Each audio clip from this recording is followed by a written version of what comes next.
correcto. Ok. Sí. Perfecto.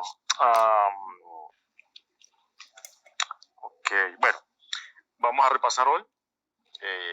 Ya vimos que lo que nos va a venir para la actividad del examen va a ser las formas de participación en el delito, va a ser las formas de aparición del delito, o sea, los grados de ejecución, grados de participación. Vamos a ver también los tipos de penas, básicamente las penas accesorias.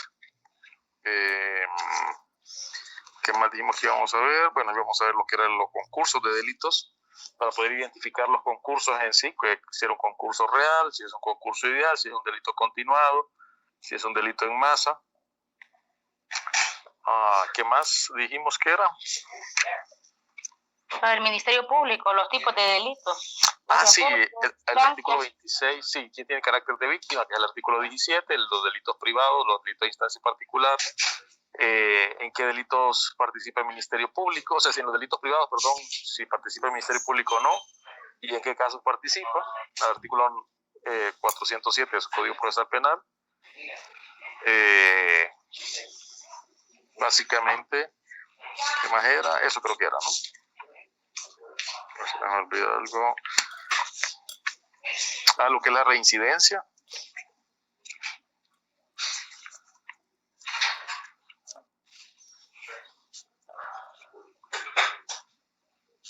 Bien.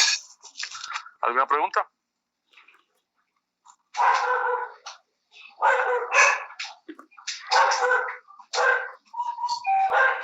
Abogado, tengo una pregunta sobre el delito continuado.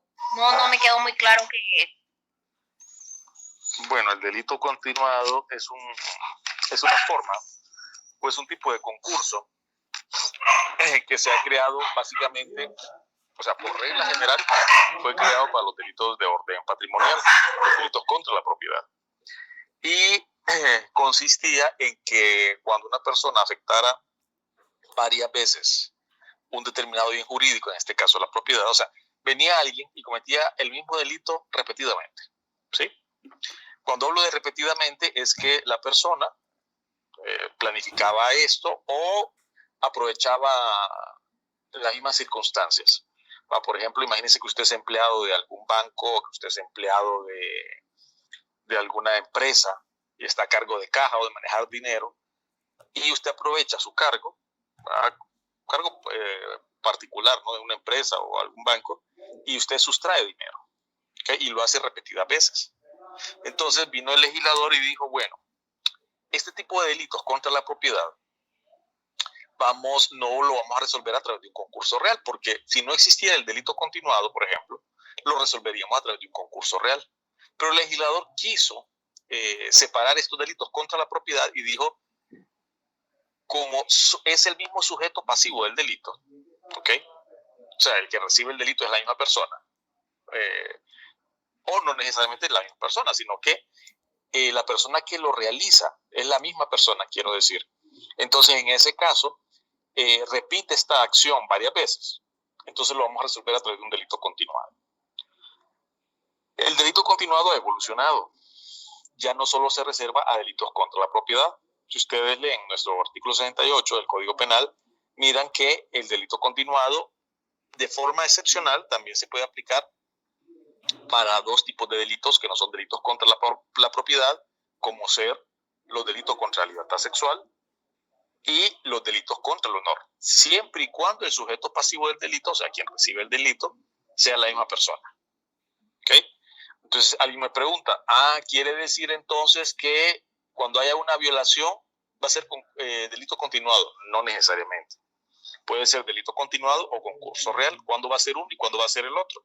Bueno, supongamos que María vive en mi casa, ¿ok?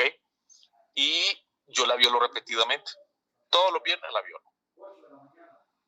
¿Okay? ¿Es el mismo sujeto pasivo del delito de violación, María? Sí, siempre. ¿Cuántas veces la ha violado? Múltiples veces.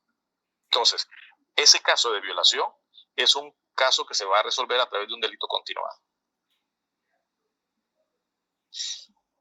¿Qué otro ejemplo podemos ver, por ejemplo, con los delitos contra el honor? como las injurias o calumnias. Todos sabemos que las injurias o calumnias es atentar contra el honor de una persona. Yo digo, fulanita es una zorra, ¿ok? Entonces vamos a suponer que lo repito varias veces. Por ejemplo, todos se acuerdan del caso del señor periodista de Radio Globo, ¿cómo se llamaba? En paz descanse. David Elmer. Sí, David Romero Elmer. Todos se acuerdan que él fue condenado por 5 delitos contra el honor, o sea, por injuria constitutiva de difamación. ¿Y de quién hablaba? De la misma persona. Entonces vino la persona y lo querelló, presentó una querella, una acusación. En pocas palabras, con su abogado privado vino y presentó una querella ante el tribunal de sentencia. Al final el hombre fue condenado. Fue condenado a 10 años. ¿Por qué 10 años? Porque fue condenado por 5 delitos de injurias constitutivas de difamación.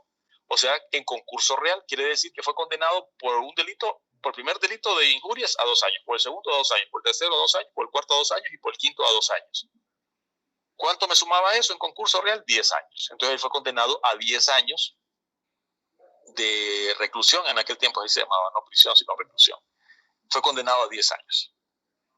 Ahora bien, ahora con el delito continuado ya no se resolvería a través de un concurso real, sino que se resolvería a través de un delito continuado. Póngale que la pena de él hubiera sido de 1 a 2 años, si esa fuera la pena, aumentado en 1/3. Ahora bien, los demás delitos se van a resolver si una persona comete varios delitos, va a ser a través de un concurso real. Ejemplo, por ejemplo, yo violo a María, violo a Josefa, violo a Carlota. Ese es concurso real, siempre. Solo va a ser delito continuado en violación cuando el sujeto pasivo del delito sea la misma persona. Igual en los delitos contra el honor, cuando el sujeto pasivo sea la misma persona. Después, dentro de los delitos contra la propiedad, tiene que ser el mismo delito. Por ejemplo, o delitos de la misma naturaleza. Por ejemplo, tiene que ser delito de hurto varias veces, el delito de robo varias veces o el delito de estafa varias veces. Pero nunca va a ser un delito de hurto, robo y estafa y un delito continuado, sino que va a ser un concurso real.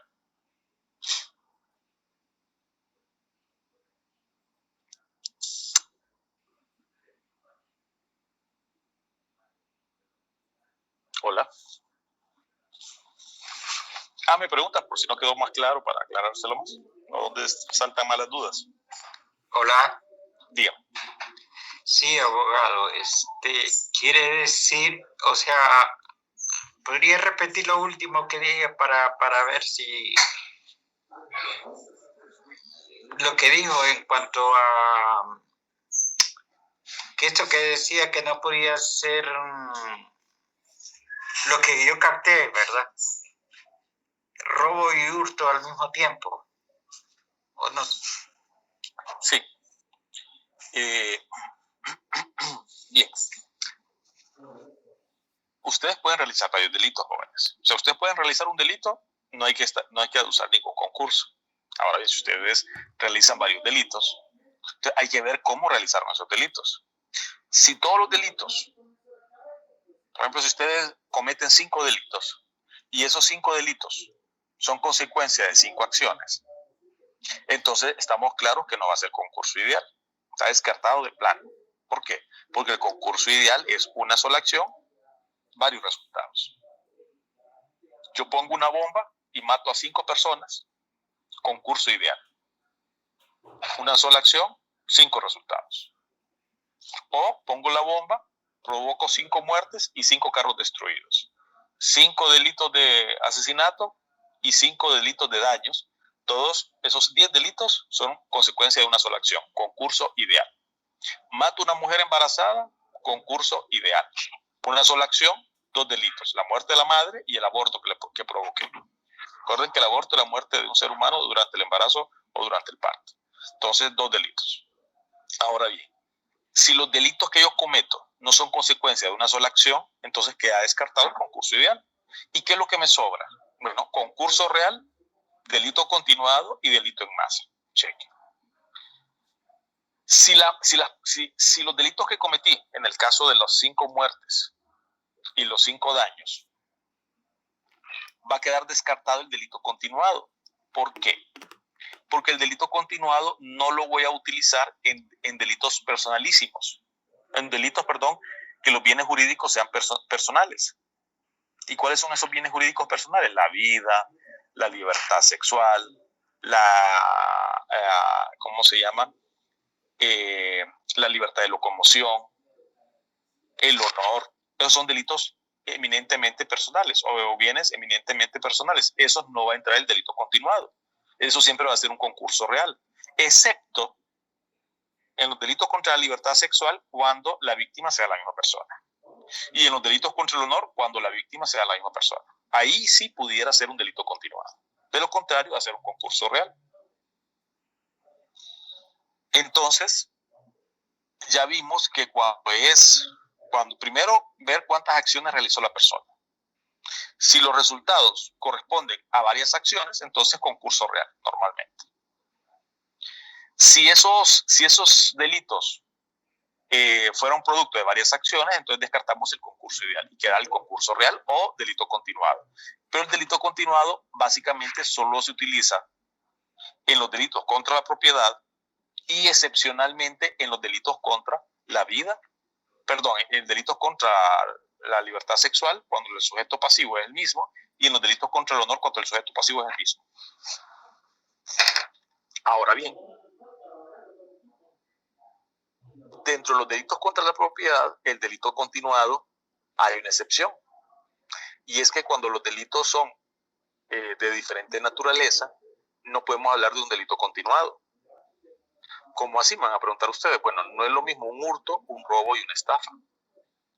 ¿Por qué? Porque el hurto es de diferente naturaleza que el robo y que la estafa. Si bien es cierto, los tres son delitos contra la propiedad, pero yo ¿cómo cometo un delito de estafa? Engañando. ¿Cómo cometo un delito de hurto? Quitándole el bien mueble a la persona sin que se dé cuenta. ¿Ok? Porque es sin violencia, ni fuerza, ni intimidación. O sea, la persona ni cuenta se da que le quito la cuestión. Yo me llevo el celular de Pedrito, me llevo la cartera de Juanita, etcétera. Ese es un hurto. Quien sin la voluntad de su dueño toma estas cosas. Entonces, si ustedes se fijan, la estafa y el hurto coinciden en que es un delito contra la propiedad, pero en la forma en que lo ejecuto son de diferente naturaleza. Uno, lo realizo mediante un engaño. ¿Cómo? Yo estafo a Pedrito, le digo a Pedrito, mire Pedrito, le voy a dar esta cadena de oro por 100 lempiras. Viene Pedrito y me da los 100 lempiras emocionado. O sea, él voluntariamente me da los 100 lempiras, solo que la cadena no es de oro, pues. Yo lo estoy engañando ahí. Entonces, por eso decimos que es una estafa. Ahora bien, el hurto es aquel que toma cosas sin la voluntad de su dueño. Pero el dueño ni cuenta se da que se la tomó. O sea, que tomó esas cosas. O sea, a diferencia del robo, que el robo es con fuerza, violencia o intimidación. Entonces, son delitos de diferente naturaleza. Quiere decir que si yo cometo un robo, y cometo un hurto, y cometo una estafa, no podemos hablar de un delito continuado, sino que hablaríamos de un concurso real. Porque son delitos de diferente naturaleza, a pesar de que son delitos contra la propiedad.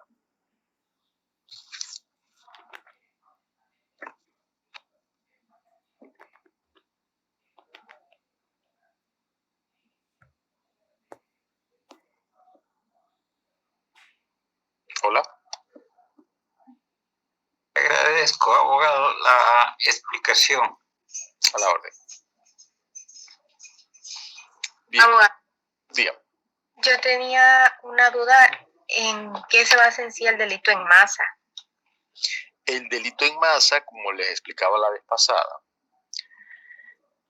lo primero que surgió y lo que en Honduras y en estos países de Centroamérica normalmente se regulaba es el delito continuado. Antes, en el Código Penal, estaba clarito que los delitos contra la propiedad, siempre y cuando se dieran los requisitos de que fuera por un plan preconcebido o aprovechando idénticas o similares circunstancias, era un delito continuado.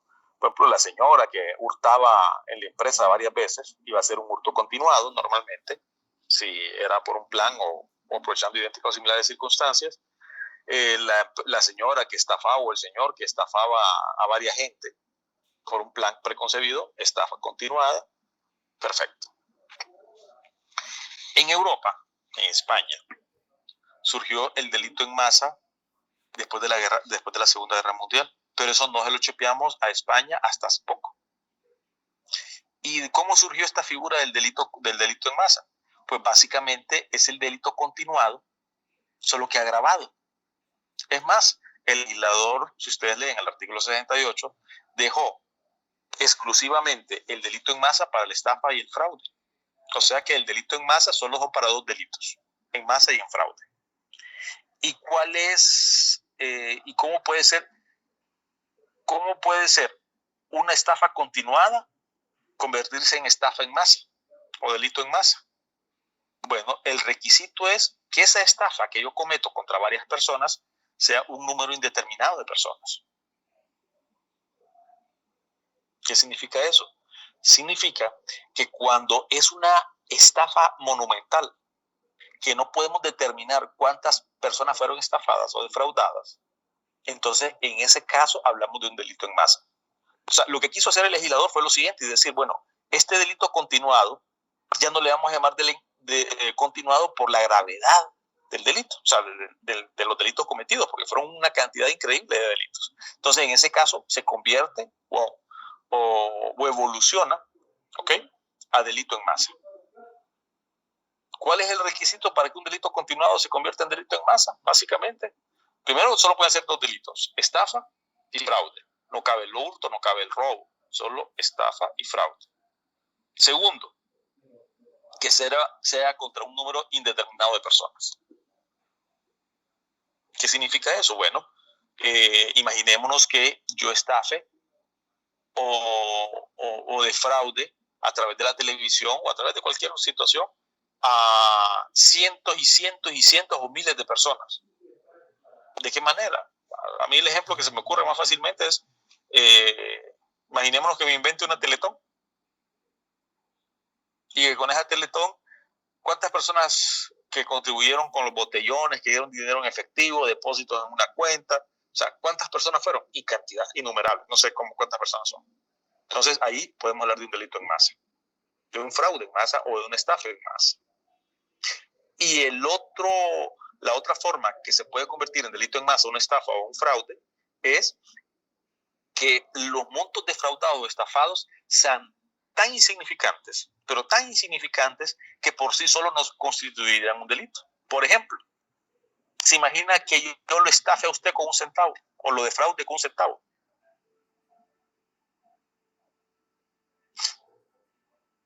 Se le expira. Nadie me va a acusar por un centavo. De la mentira, que lo defraude. En Estados Unidos ocurrió hace unos años que una tarjeta de crédito empezó a quedarse con un centavito de dólar de todos sus tarjetavientes y todos los meses. Ese fue un fraude, o sea, ese es un tipo de fraude, el apropiarse de dinero que no le pertenece a ustedes cuando tienen la obligación de entregarlo. Ese es un fraude. Fueron millones de dólares. Ese centavito. O sea, por sí solo, si alguien hubiera ido a decir, fíjese que quiero, proceder criminalmente contra la empresa tal porque me agarró un centavo de dólar, ese delito no procede porque por el monto pues insignificante, pero ya sumado todo eso, suma una gran cantidad de dinero, entonces en ese caso también podemos hablar de un delito en masa. Son las dos circunstancias donde podríamos hablar de un delito en masa por una estafa y un fraude. Recordemos que el primer requisito es que sea una estafa o fraude y que sea contra un número indeterminado de personas o que por la cantidad no sea perseguible, a menos que lo sumemos todo. Abogado. Respecto a este ejemplo que usted puso, no estoy diciendo que es un delito, ¿verdad? Pero se viene asimilando como cuando usted va a los supermercados en la colonia y le dicen, son 1.300.25, deja las monedas para educación. Entonces, yo soy de las que... Un claro ejemplo. Abogado. En caso que fuera así, ¿verdad? Quiere decir que aun cuando el cliente haya estado de acuerdo con donar las monedas, aparezca donde Renato Álvarez o HCH y diga, fíjese que se me está muriendo mi madre, tiene cáncer, por favor, dónenme dinero. Y me empiezan a donar dinero y recojo un montón de dinero, pero mi madre ya murió. Mentira. Él no lo utilizó para eso. Eso es el mismo principio. Es un fraude. Es un fraude, sí, es que aun cuando, porque el delito no está el delito no está, o sea, en el engaño, en el engaño está el delito, ¿verdad? Así es. No lo han utilizado para el fin. Casualmente, esa es la diferencia entre estafa, hurto y robo, ¿no? Que en la estafa hay engaño. Usted entrega el dinero de forma voluntaria, pero a través de un engaño. El hurto se lo quitan sin que usted se dé cuenta, y en el robo es a través de la coacción, ¿no? Fuerza, violencia o intimidación. Entonces, casualmente, por eso los 3 delitos son de diferente naturaleza, ¿no? El robo, hurto y estafa. Sí. Y el fraude es un tipo de estafa. O sea, la estafa y el fraude son como primos, son casi lo mismo, solo que cambia ciertas circunstancias, pero lo van a ver en penal 2. Abogado, fíjese que yo, antes de que se me olvide, ¿verdad? Yo siempre he tenido pendiente lo del error. No sé si se tocó, porque como usted lo... Una pregunta. ¿Se podría clasificar como hurto, robo, estafa esos restaurantes que cobran una supuesta propina sin preguntarle al cliente, sino que solo la clavan en la factura sin preguntarle al cliente si desea o no darla? Sí, ya dijimos que eso no es, que eso no lo pueden hacer, porque el único que puede crear impuestos es el Poder Legislativo, y el impuesto de propina no existe. Entonces, si viene una empresa y le cobra a usted un impuesto que no existe, entonces está cobrando de más, o sea, está cobrando un dinero que no puede hacer. Entonces, estas personas, lógicamente, ¿cómo se llama? Incurren en responsabilidad porque, como le digo, están inventando un impuesto que no existe. Porque solo el poder Legislativo lo puede hacer, crear impuestos, y ese no es un impuesto. Entonces, por eso es que en la actualidad, ahora les preguntan a ustedes, o cómo se llama, si quiere dar la propina o no la quiere dar. Si usted la quiere dar, ya es decisión de ustedes. Pero por eso nadie está obligado a dar propinas, ¿verdad? Y quien la da, pues lo hace de forma voluntaria. Pero si una persona dice, quíteme la propina, ahí se la quita. O sea, tiene que quitarla. O sea, es un impuesto que no está creado, y por ende usted puede decirle al mesero, quíteme la propina, y se la van a quitar, porque no es un impuesto legal. O sea, supuestamente es una contribución. Lo que pasa es que lo hacen de la manera de que las personas pues, prácticamente se sienten como obligadas, ¿no? Por pena, por lo que sea, o por ignorancia, porque ni leen la factura alguna, ¿no? O podríamos decir que la costumbre esa se lee en esos restaurantes, porque sí, a mí me pasaba varias veces, vamos a comer y de repente 50 de propina, y yo, ¿qué onda? Y uno lo paga, pero uno como incómodo, pero uno dice, esto es ilegal, porque como dice el Congreso, el que aplica. Le llamó la atención a varios negocios, entonces ahora le ponen propina sugerida, le ponen ahí, ¿verdad? Pero no es, o sea, lo que le están diciendo es que no es obligatorio. Lo que pasa es que a la gente le da pena, como en la colonia, que a la gente le da pena no donar la moneda, pues, y la gente dona la moneda por pena, pero al final es decisión de las personas, no están obligados a hacerlo. Abogado, lo que ocurre es eso desde el ámbito de las finanzas, que todas las contribuciones que piden, ya sean las farmacias, PriceMart, supermercados, eso al final del año, todas esas contribuciones se suman y están exentas de la ley. Entonces, lo que sucede, acuérdese de que cada quien pues quiere obtener pues más ingresos al final del año, ¿verdad? Y todo eso pues le favorece. Aquí lo que sucede de que, como en todo, ¿verdad? El que tiene el conocimiento tiene el poder, y si no tenemos el conocimiento, pues vamos a seguir pues aguantando todas las situaciones, ¿verdad? Y de igual manera, pues la propina es algo que uno no está obligado, no puede decirla, no voy a pagar, o la propina es la da directamente a la persona. O sea, que puede que ocurren cosas porque el mismo usuario la permite, no es porque están contenidas dentro de la ley. Así es más, y la empresa, si está ahí la propina, le va a decir, bueno, es que él la está queriendo pagar, pues, porque ahí está sugerida, si lo quiere pagar o no. Lo que pasa es que no se lo explican, y la gente paga por pena o por varias razones, ¿no? Pero entonces ustedes perfectamente van a un lugar y le quitan la propina. La propina no es obligatorio. Si usted quiere darla, da, y usted perfectamente le dice al mesero, quíteme la propina de ahí, la factura, y se la quita. Están obligados, no le van a decir que no. Porque si le dicen que no, se meten a un lío. Entonces no lo van a hacer. No lo van a hacer. De igual manera en las pulperías, digamos, en las pulperías de aquí cerca de mi casa, tal vez uno gasta 10 lempiras con 50 centavos, ustedes no dan las monedas, sino que le dan confites. Y uno, y Sí, eso pero- es que no tengo las monedas. Entonces, todas esas cosas uno de usuarios que las tiene que pagar. Así, exactamente, porque, o sea, perfectamente usted puede denunciar esas conductas, ¿no? Imagínese esa conducta de quedarse con las monedas, o sea, y no entregarlo. Imagínese un negocio, imagínese usted, por ejemplo, que Tigo, que claro, tiene bastantes usuarios, cuando le cobran a la gente, no le devuelva las monedas, porque no tiene nunca monedas, supuestamente. Entonces, eso podría ser un fraude en masa. Porque por cuántas personas hay, una cantidad indeterminada de personas. Y el apropiarse indebidamente de dinero es un fraude. Entonces, pudiera incurrir en un delito de eso en caso que se diera. Ahora que normalmente para eso se creó el delito en masa. Abogado, Nada. los bancos están cometiendo ese delito. ¿Cuál? Por el de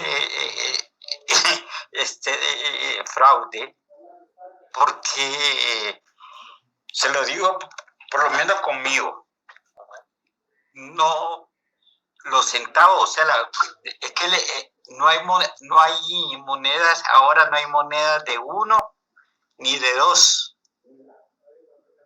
entonces el banco se queda. Cuando hay una diferencia de 1 o 2 centavos, el banco se queda con ese dinero. Pues no lo puede hacer, y si lo hace, incurre en un delito. ¿Verdad? Entonces, están incurriendo en ese delito realmente. En caso de que lo hiciera, sí incurrirían en un delito, ¿verdad? Y conmigo o sea, generalmente cuando yo voy al banco no me dan, o sea, porque no hay monedas de 1 y 2 ya. Pero era más caro la moneda. Hacerlas. Pues sí, ese casualmente es ese tipo de situaciones en las que contempla estos delitos en masa, ¿verdad? Habría que ver si es una práctica acostumbrada por parte de los bancos o no, ¿verdad? Bien. Agradezco, abogado. A la orden. Una pregunta, abogado. Sí. Cuando hablamos de concurso real, nos toca, vaya, como usted lo dijo, vaya, el homicidio. De repente la persona hace 3 actos. Entonces vengo yo, la pena es de 15 a 20. Entonces yo voy a sumar de 15 más 15, 45, que es la pena mínima. Sí. Ahora sumo la pena máxima, 20, me da 60. Entonces, sí. Al final, ya la suma total me da la pena de 45 a 60. Sí. Mi pregunta es la siguiente. En el examen usted me va a poner cuál de esas dos penas voy a tomar, 45 a 60, o solo que sume cuál sería la pena. No, es que vamos a aclarar algo. Las penas en nuestra legislación, bueno, las penas hay penas abstractas y penas concretas. Las penas abstractas son aquellas que dan un mínimo y un máximo. Las penas siempre se hablan en penas abstractas, un mínimo y un máximo. Cuando usted resuelve un concurso real, usted me dio 45 la pena mínima y máximo la 60, cuando uno, dice cuál es la pena que va a enfrentar, el privado de libertad dice de 45 a 60 años. ¿Por qué? Porque la pena concreta, quien la establece al final, es el tribunal de sentencia una vez que individualiza la pena, pero para eso tiene que pasar el juicio, ser condenado, y después de ser condenado se va a llevar a cabo una audiencia solo para individualizar la pena. Hasta ese momento se va a dar la pena concreta. De esa pena de 45 a 60 años, en esa audiencia es que va a decir es condenado a 50. Pero durante todo el proceso, hasta ese momento de la individualización de la pena, siempre vamos a hablar de una pena mínima y una pena máxima. Por eso, cuando le aumentamos 1/3 al concurso ideal o al delito continuado, o 2/3 al delito en masa, se le aumenta, o sea, ese aumento, yo le voy a aumentar, por ejemplo, 1/3 a la pena de 10 a 15 años. Si le aumento 1/3 a esa pena de 10 a 15 años, el resultado tiene que ser una pena mínima y una pena máxima también. No me voy a quedar con una sola pena. ¿Por qué? Porque el juez o el tribunal de sentencia, cuando condene, tiene que tener un mínimo y un máximo, ese rango para poder determinar cuál pena le va a aplicar. O sea, entre ese rango, pero siempre tiene que haber un mínimo y un máximo. O sea que se colocan las dos de 45 a 60, un ejemplo, Claro. para mañana, ¿verdad? En el examen. Ah, bueno, yo estaba confundida que o será 45 o será 60, pero ya me dejó muy clara la respuesta. Muchas gracias. A la orden. Ustedes miran los artículos en el Código Penal y ustedes van a ver que la pena dice violación de 9 a 13, robo de 2 a 4, homicidio de 15 a 20, asesinato de 20 a 25. O sea, siempre le dan una pena mínima y una pena máxima. ¿Por qué se hace de esa manera? Porque al final se deja a discrecionalidad del juez o del juzgador cuál va a ser la pena concreta que va a establecer, y eso va a ser en base a las atenuantes, agravantes, reincidencia, peligrosidad, todo ese tipo de factores.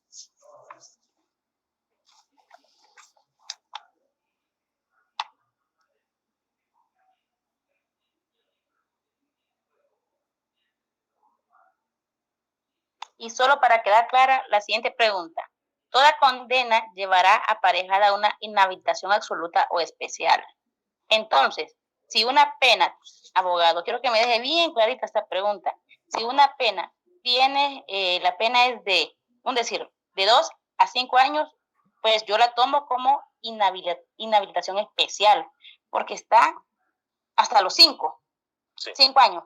Si viene y en el artículo me aparece un 5 años, un día, entonces yo la tomo como inhabilitación absoluta. ¿Estaré en lo correcto o estaré errada? Sí, está en lo correcto, solo afinando ciertos detalles. Cuando hablamos de sentencias condenatorias, las sentencias condenatorias o las penas pueden ser penas privativas de libertad, penas privativas de derechos o la multa. Entonces, cuando un delito tenga las tres penas, no hay que agregarle nada, ¿no? Porque tiene la pena principal, si tiene las tres penas, o sea, principales son las tres, por ejemplo, es condenado de 10 a 15 años de prisión, más una inhabilitación absoluta por el doble del tiempo que dure la condena, más una multa de 10 salarios mínimos, por decir algo, o 10 días de multa, perdón. Entonces, en ese caso, ustedes pueden ver que esa pena o ese delito tiene las tres penas. Entonces, todas son principales, ahí no tengo que agregar nada. Ahora bien, cuando un delito tenga una pena de privación de libertad, que ya sabemos cuáles son, prisión, entonces, y no diga si es inhabilitación absoluta o inhabilitación especial, eso indica que la inhabilitación absoluta y especial se convierte en accesoria, o sea que siempre va a ir y va a durar el tiempo que dure la prisión.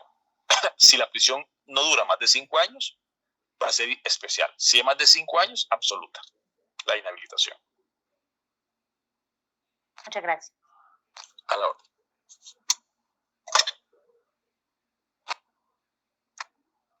Abogado, en el examen va a ir incluido la reincidencia, ¿verdad? Así es. ¿Me podría dar un ejemplo de cómo incluiría la reincidencia en un ejercicio de examen, por favor? ¿Cómo influiría la reincidencia en un ejercicio de examen? ¿Cómo la incluiría? Bueno, tendríamos que ver cuándo decimos que un delito es reincidente. Cuando es de la misma naturaleza. ¿Mande? Uno de los elementos era cuando era de la misma naturaleza. Y tiene que estar la sentencia firme. Ok, tiene que estar la sentencia firme. ¿Qué más? Y tienen que ser de delitos de la misma naturaleza. Sí, por ejemplo, normalmente sería violación con violación, o sea, por los delitos de la misma naturaleza, para que no se confundan mucho, estamos claros, ya sabemos que, por ejemplo, si yo les pongo un hurto con un robo, ya sabemos que no son de la misma naturaleza, ¿sí? Ni con una estafa, porque ya lo aclaramos en varias clases y ahorita más, un día antes de examen. Y tampoco va a ser delitos de la misma naturaleza violación con robo o violación con homicidio, porque nada que ver, ¿no? ¿Sí? ¿En esa parte vamos bien? Sí. Ok. ¿Y qué dijimos del tiempo?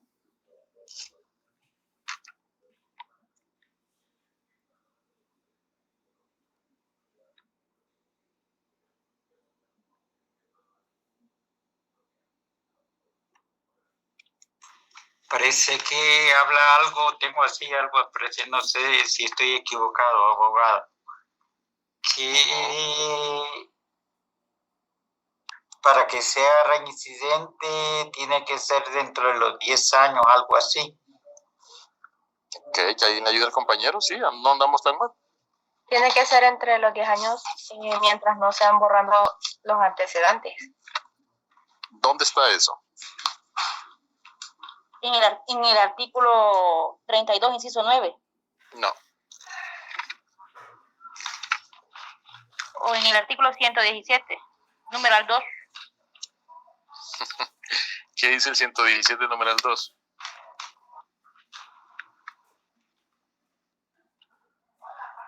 Dice, haber transcurrido sin delinquir de nuevo 2 años para las penas impuestas por delitos imprudentes o un periodo de tiempo igual al de la duración de la condena por el delito doloso, con un máximo de 10 años y un mínimo de 6 meses.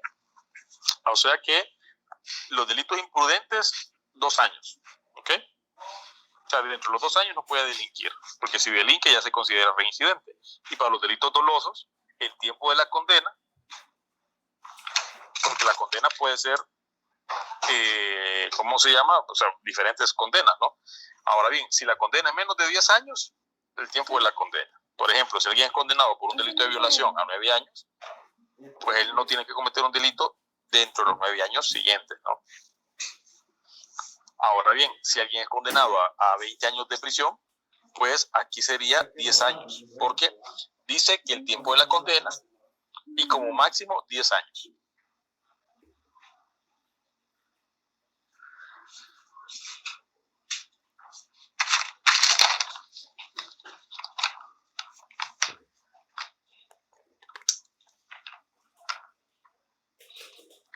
¿Ok?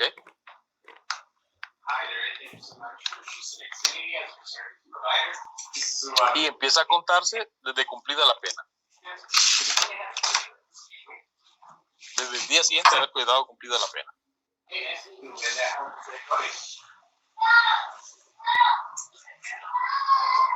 ¿Estamos claros con eso del 117, numeral 2? Y el artículo 32, numeral 9.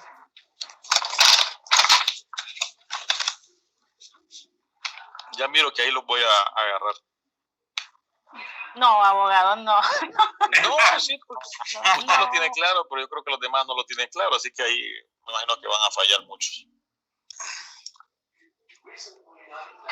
¿Cuánto tiempo nos va a dar, abogado? ¿1 hora? Para el examen. No sé, dependiendo de la gravedad del examen. Similar, abogado.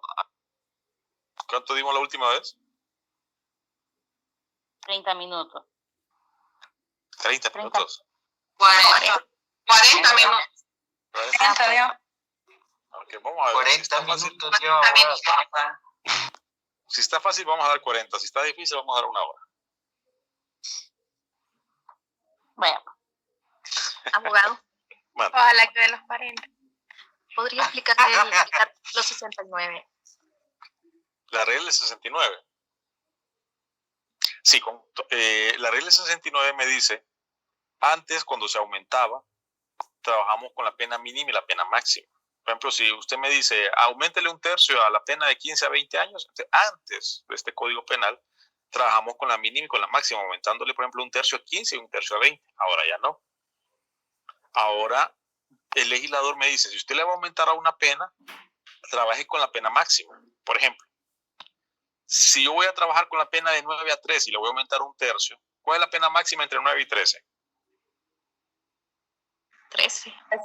Exactamente, 13. Entonces dice, trabaje con 13, auméntele 1/3 a 13 y ese tercio que le aumenta a 13 va a ser la pena máxima y la pena mínima va a ser el mismo 13.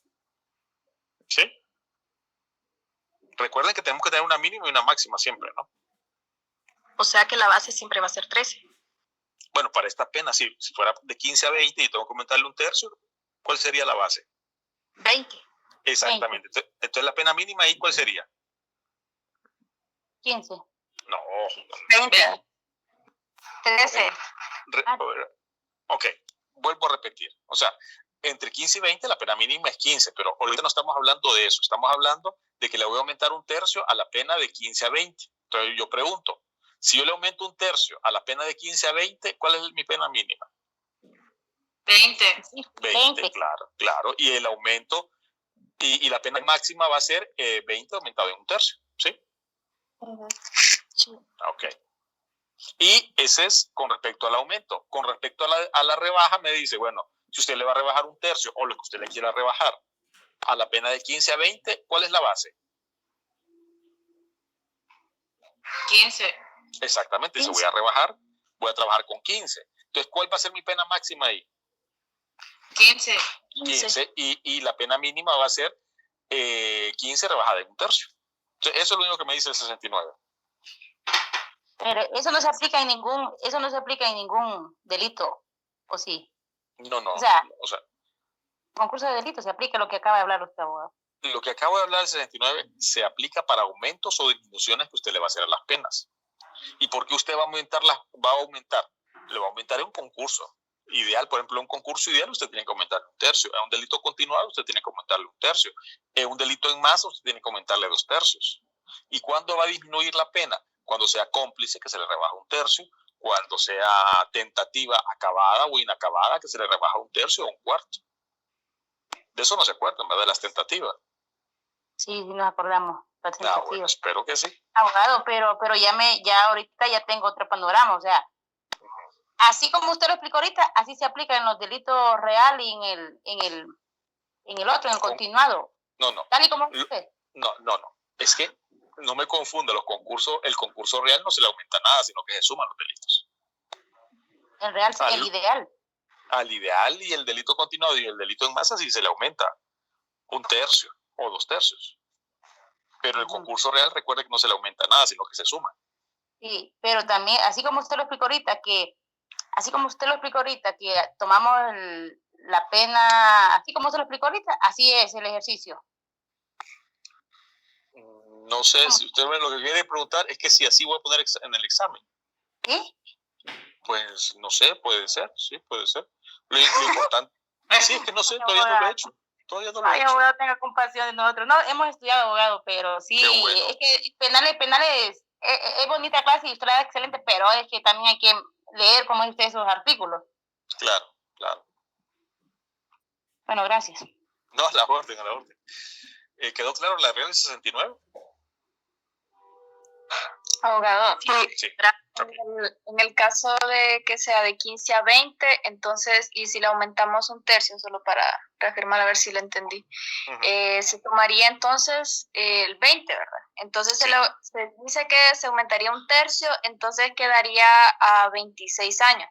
8 meses. Ajá. Ok, O sea, gracias. la pena quedaría de 20 a 26 años, 8 meses. No se le olvide que tiene que dar las dos penas siempre, la pena mínima y la pena máxima, siempre.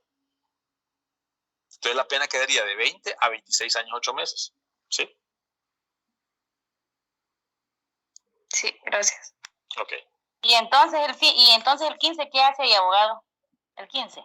No, ese nos olvidamos del 15 porque estamos aumentando. Entonces cuando estamos aumentando, trabajamos solo con la pena máxima. O sea, porque si usted comete un delito de homicidio, la pena es de 15 a 20 años, entonces la pena que usted va a enfrentar es de 15 a 20. Ahora bien, si usted comete un homicidio en concurso ideal, entonces es la pena de 15 a 20 aumentado en 1/3. Entonces la pena, la solución sería 20 a 26 años, 8 meses.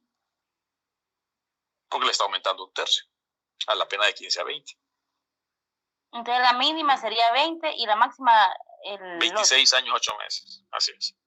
Ok, gracias.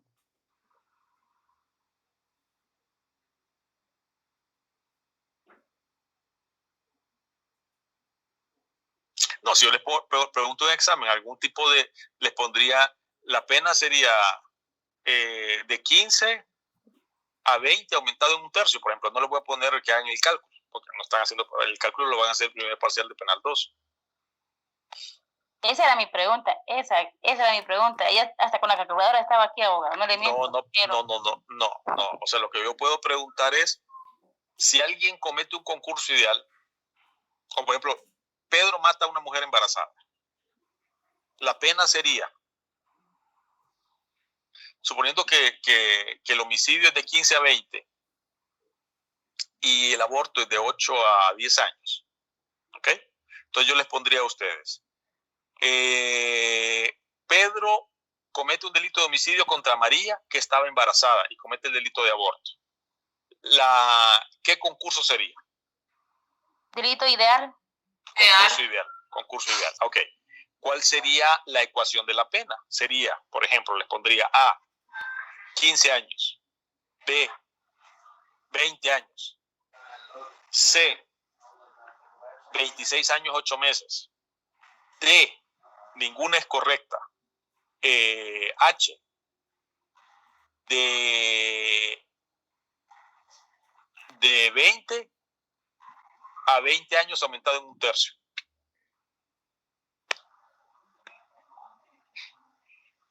¿Cuál sería la respuesta? Sería la H, abogado. Sí, de 20 años a 20 años aumentado un tercio. ¿Por qué no puede ser la A, B y C? Porque solo doy una pena. Entonces, o sea, acuérdense que son penas abstractas, ¿no? Una mínima y una máxima. Del momento que estoy dando una sola pena, es incorrecto, ¿no?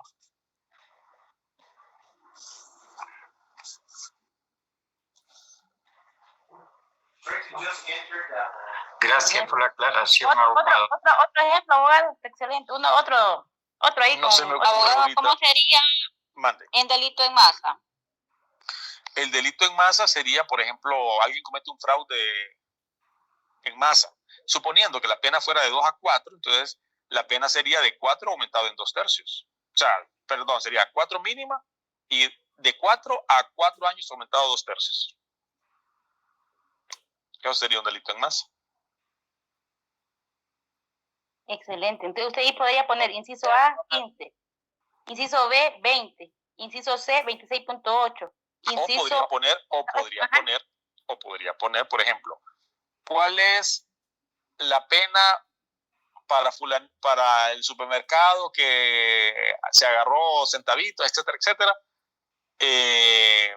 Si la pena de estafa es de 2 a 4 años. Respuesta: de 2 años a 2 años aumentado en un tercio. De 4 años a 4 años aumentado en 2 tercios. ¿Me explico? Uh-huh. O sea, puedo poner, o sea, no necesariamente le puedo poner una sola pena porque sería muy fácil. Podría ponerle 2 o 3 penas aumentada en 2 tercios, pero ver si ustedes saben cuál es la que tienen que escoger, pues, aplicando la regla del 69.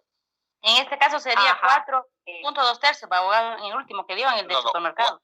4.2 tercios no sería. De 4 años a 4 años aumentado 2 tercios. Sería la respuesta. Porque les pude haber puesto también la pena mínima aumentándole 2 tercios. Puede haberle puesto de 2 años a 2 años aumentado 2 tercios. Y esa no es la respuesta correcta, porque el 69 me dice que cuando voy a aumentar solo voy a trabajar con la pena máxima. Y cuando voy a rebajar voy a trabajar solo con la pena mínima. O se lo hago viceversa. Por ejemplo, decir, Pedro, supongamos que Pedro es cómplice de Juan. ¿Cuál sería la pena de Pedro si cometió un homicidio Juan? Entonces, sabemos que el homicidio es de 15 a 20. Sabemos que al cómplice se le rebaja un tercio. Entonces, la pena va a ser de 10 a 15, de 15 rebajado en un tercio a 15 años, o de 20 a 20 años aumentado en un tercio. Abogado, para tener claro este último que dijo. Perdón. Ahí le levanto la mano, abogado. Cuénteme. Dígame. Sí, dígame. No, con respecto a esto del cómplice, no sé si capté mal, que al cómplice se le rebaja un tercio. Sí. Entonces, en la práctica, no, pero creo que no tiene relación, pero se lo voy a plantear. Esto es dicho adagio que se dice chori consentidor, pena igual. A veces puede ser. O sea, a nosotros no hablamos de autores, partícipes y cómplices, ¿no? O sea, autores y partícipes. Y entre los partícipes tenemos a los inductores y cómplices. Entonces, hablamos en esos términos. El autor es quien realiza materialmente el hecho. Autor es aquel que concierta previamente el delito con todos los que conciertan previamente el delito son coautores. El cómplice puede ser aquel que presta una ayuda con actos anteriores o simultáneos, ¿verdad? Al hecho, y el inductor pues el que induce, ¿no? Gracias, esa es la idea. Okay. Gracias, abogado. Abogado, ¿va a incluir los artículos del Código Procesal Penal? Sí, que tiene el carácter de víctima.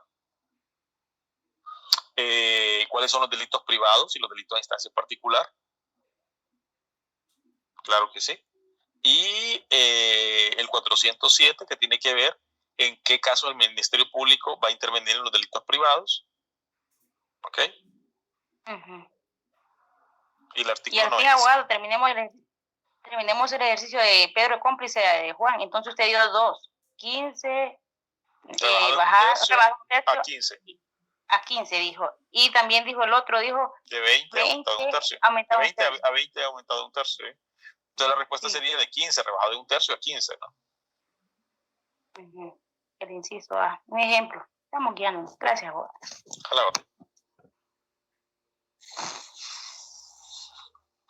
Abogado, ¿podría explicar otra vez el artículo 29 de los concursos aparentes de normas? Sí, con gusto. Decíamos que, como dice ahí, concurso aparente de norma, puede ser de que podamos ver de que existen varios artículos que están regulando la misma conducta típica, ¿no? Entonces, el legislador ha puesto ciertas reglas, como por ejemplo, si yo mato a alguien y alguien pudiera decir, bueno, pero en el delito contra la vida existe lo que es parricidio, asesinato, homicidio, ¿cuál va a ser cuál? Porque los tres mataron a un ser humano, ¿sí? Pero el precepto especial va a estar por encima del precepto general. Quiere decir que el delito general ahí es el homicidio. Los preceptos especiales son parricidio y asesinato. ¿Por qué? Porque para hacer asesinato tengo que reunir ciertas características como ensañamiento, precio-recompensa, alevosía. El parricidio pues tiene que ser un ascendiente, descendiente, cónyuge con quien hace vida marital, ¿no? Para hacer parricidio. Entonces, en caso de que alguien estuviera confundido, ya sabemos que el precepto general va a estar por encima del precepto especial. En el caso, por ejemplo, del principio de subsidiariedad, donde me dice que la aplicación de por ejemplo, en el caso del contrabando, que habíamos puesto el ejemplo, ustedes pueden ver que el contrabando está regulado en 2 artículos. ¿Cuál vamos a aplicar? ¿O vamos a aplicar los 2? No. Si aplicamos uno, no aplicamos el otro. Si bien es cierto, la conducta está regulada en los 2 lugares, solo que el legislador, dependiendo de la gravedad del delito, pues uno lo ha puesto más grave que el otro. Entonces, dependiendo, de acuerdo a, ¿cómo se llama?, al grado de dañosidad que he provocado o a la gravedad que he provocado el delito, pues así voy a ser regulado. Por ejemplo, habíamos dicho del contrabando, que dimos los artículos, que si era menos de 50,000 lempiras, pues era una falta, y si era arriba de 50,000 lempiras, era un delito. ¿Ok? Entonces, la aplicación de uno, pues, implica la no aplicación del otro. Entonces, a eso se refiere el principio de subsidiariedad. Y el principio de consunción me dice, pudiera ser que alguien estuviera tentado de acusar a alguien por varios delitos, porque la persona comete varios delitos. Pero el principio de consunción me dice, bueno, recuerden que hay ciertos delitos complejos que ya recogen otros delitos. ¿Cómo así? Bueno, si usted, por ejemplo, intenta matar a Pedro y le saca un ojo por intentar matarlo, usted no lo va a acusar por el delito de lesiones más el delito de tentativa de homicidio. ¿Por qué no? Porque en el delito de tentativa de homicidio se consuma o recoge lo que es el delito de lesiones. No puede acusar por lesiones y homicidio a la vez. ¿Me explico? Entonces, en ese caso vamos a acusar por un solo delito, que es el delito de homicidio. El delito de homicidio recoge el delito de lesiones. ¿Sí? Entonces, a eso se le llama principio de consunción. Por ejemplo, hay el delito de robo, por ejemplo. Hay un delito de robo en el Código Penal, que ustedes entran a una casa y se llevan algo, ¿no? ¿Ahí qué delitos comete? Comete el delito de daños a la propiedad por romper una puerta, comete el delito de allanamiento, etc. Y el delito de robo. Entonces alguien pudiera decir, voy a acusar por esos 3 delitos. No, ya hay un delito de robo que contempla esos otros 3 delitos. O sea que los 3 delitos se consumen dentro del delito principal, que es el delito de robo. Entonces, esos principios del concurso aparente de normas me ayudan a aclarar dudas cuando exista diferentes normas regulando diferentes comportamientos. Entonces, eso me ayuda a aclarar el panorama.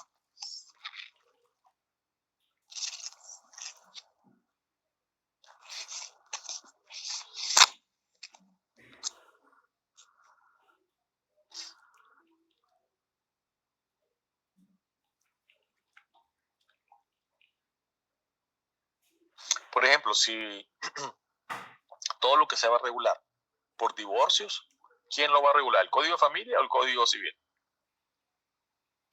El Código de Familia. Así es. ¿Por cuál es la norma? Las dos regulan esa situación, pero ¿cuál es la norma especial y cuál es la norma general? La norma especial es el Código de Familia y la general es el Código Civil. Exactamente, ese es el principio de especialidad. O sea, se va a aplicar la ley más especial, siempre, sobre la general. Eso es el principio de especialidad.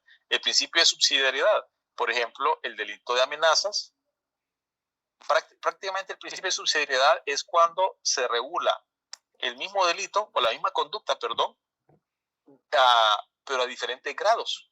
Por ejemplo, no es lo mismo que yo provoque una lesión grave, que está dentro de los delitos, a una lesión levísima, que está dentro de las faltas. Es el mismo bien jurídico afectado, solo que hay diferentes grados de afectación, ¿no? Entonces, en ese caso, hablamos del principio de subsidiariedad. La aplicación de una norma implica la no aplicación de la otra. No puedo acusar por el delito de lesiones a la vez que acuso por la falta de lesiones. O acuso por una o acuso por otra. En las amenazas, por ejemplo, las amenazas están graduadas de 2 formas diferentes. Usted lo va a encontrar como falta y como delito. Entonces, ¿va a acusar de las dos al mismo tiempo? No, se lo puede acusar de una. ¿De cuál va a acusar? Dependiendo el delito que usted, o el comportamiento humano que usted realizó, si entra dentro del delito o la falta de amenazas. Y el principio de consunción me dice que cuando usted realiza ciertos delitos, esos delitos pueden encerrar otros delitos, que normalmente no va, bueno, y si ese fuera el caso, usted no va a acusar por todos los delitos, sino por uno solo. En el caso de homicidio, cuando ustedes matan a alguien, o sea, no lo pueden matar sin provocarle una lesión, ¿no? Normalmente, ¿no? Si yo le disparo a Pedro, que él hizo la bala primero, herirlo, ¿no? Y después lo mató. Entonces, no me van a acusar a mí por el delito de lesiones más el delito de homicidio. El delito de homicidio ya recoge el delito de lesiones.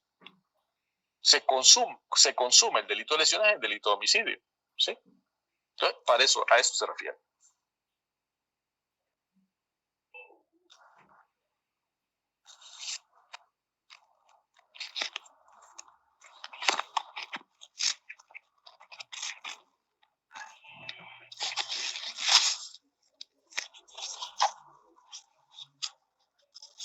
¿Alguna otra duda?